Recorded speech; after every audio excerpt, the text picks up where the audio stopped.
Hi everyone, it's your coach Kaylin Lesk and welcome to day 2 of our 7-day self-love challenge. One of the things I've noticed in my own life is that so much, like I discussed yesterday, of self-love goes on an internal dialogue in our heads. And what I've learned through, sometimes through the fire, trial by fire, is that there are a lot of thoughts that come into our head that we just automatically believe are true. So oftentimes we might not feel good enough in our work or our appearance or whatever it is that we're trying to make progress on. But what I've learned is that those thoughts don't have to be true. We can choose any old thought that comes into our head, whether we want to believe it or not. So it really is a practice of developing that filter and knowing that there are certain thoughts that come into our head that we can just say, goodbye, see you later, I don't want to listen to you. And there's other thoughts that are going to be much more nourishing to our mind, body, and soul and are going to help us along the way to our goals. So keeping in mind that you don't have to believe every thought that comes into your head is very, very important.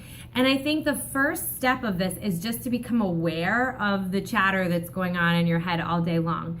So what I want you to do this week is pay special attention to different thoughts that are coming into your head that are making you feel guilty or feel bad about yourself. So if you've eaten something that's maybe off of your nutrition plan, how long after that are you beating yourself up about it? Are you saying to yourself, oh, I'm terrible at this, I shouldn't have done that, really beating yourself up? Or are you saying, okay, that happened, that's okay, I'll move on and make progress from it? So I want you guys to know that all of these thought patterns are a muscle like anything else. And just like exercise and our physical muscles, we have to practice this. So it all starts with awareness. So what I want you to do is this week, not just note what you're thinking that's making you feel good or bad, but also take some notes along the way. I think that is such a great practice to start seeing the patterns.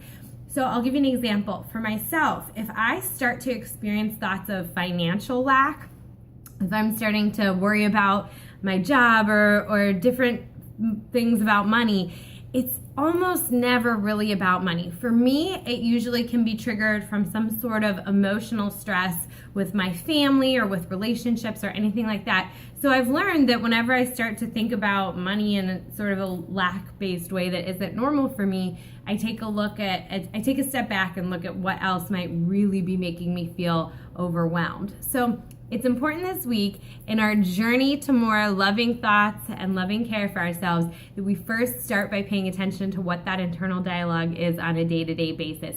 So take some notes and share what you've learned and any insights and aha moments with the group. We'd love to hear them. See you guys tomorrow.